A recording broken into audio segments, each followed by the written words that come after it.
பாகிஸ்தான் சேர்ந்த வாய்ப்பு முடியாத முஸ்லீம் பொண்ணு வழி மாதிரி இந்தியால வந்து மாட்டிருப்பா. ஹீரோவோட வீட்டு கூட்டிட்டு போனா பிராமின் ஃபேமிலில பாகிஸ்தான் கையில சேர்த்து சொல்லிடுறாங்க. ஃபேக்கா பாஸ்போர்ட் ரெடி பண்ணி இவ்வளவு பேர் பாகிஸ்தான்ல சேர்த்தலாம்னு சொல்லிட்டு ஒரு ஏஜென்ட் ஹீரோ மீட் பண்றான். அந்த ஆளுமே 1,00,000 கொடுப்பா, நாங்களே இவ்வளவு பாகிஸ்தான்ல விட்டுறோம்னு சொல்றாங்க.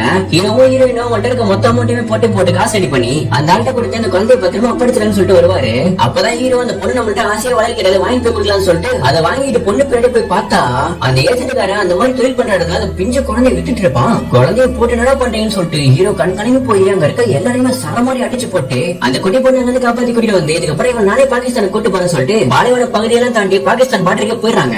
அங்கேயுமே எல்லாருமே உள்ள போனோம்னு சொல்லிட்டு பாகிஸ்தான் போலீஸ் கிட்ட இந்த பொண்ணு அவங்க அம்மா கிட்ட சாக போறன்ற மொத்த மேட்டரே சொல்ல அவங்க ஸ்டார்டிங்ல முடியாதுன்னு சொன்னாலும் அதுக்கப்புறம் பாவம் பார்த்து ஹீரோ உள்ள அனுப்பிடுறாங்க. பாகிஸ்தான்ல போயிட்டு ஒரு கடையில சாப்பிட்டு இருக்கும் போது அந்த குட்டி பொண்ணு போலீஸோட ஹேண்ட் கப் நல்லா இருக்குன்னு சொல்லிட்டு எடுத்து பேக்ல போடுறா. போலீஸ்காரன் நீங்க கண்டுபிடிச்சு அப்ப திருட்டு பசங்க நீங்கன்னு கேட்டா இந்த பொண்ணு அவங்க அம்மா சேர்க்கறதுக்கு தான் சார் பாட்டர் காசு பண்ணி வந்திருக்கேன்னு சொல்ல அப்ப தீவிரவாதியா நீங்கன்னு சொல்லிட்டு போலீஸ்காரங்க ஜெயில தூக்கி போட்டுறாங்க. போலீஸ்காரரு பாம்புல வச்சு சொல்லிட்டு அந்த பொண்ணு வாயில அழுத்துவாரு. குழந்தைய போட்டு என்ன பண்ணிட்டு இருக்கீங்கன்னு சொல்லிட்டு ஹீரோ போலீஸ்ல கூட பாக்காம எல்லாரையும் அடிச்சு போட்டு அங்க எஸ்கேப் ஆகி எங்க போறதுன்னு தெரியாம ஒரு பள்ளிஸ்ல தூங்கிடுறாங்க.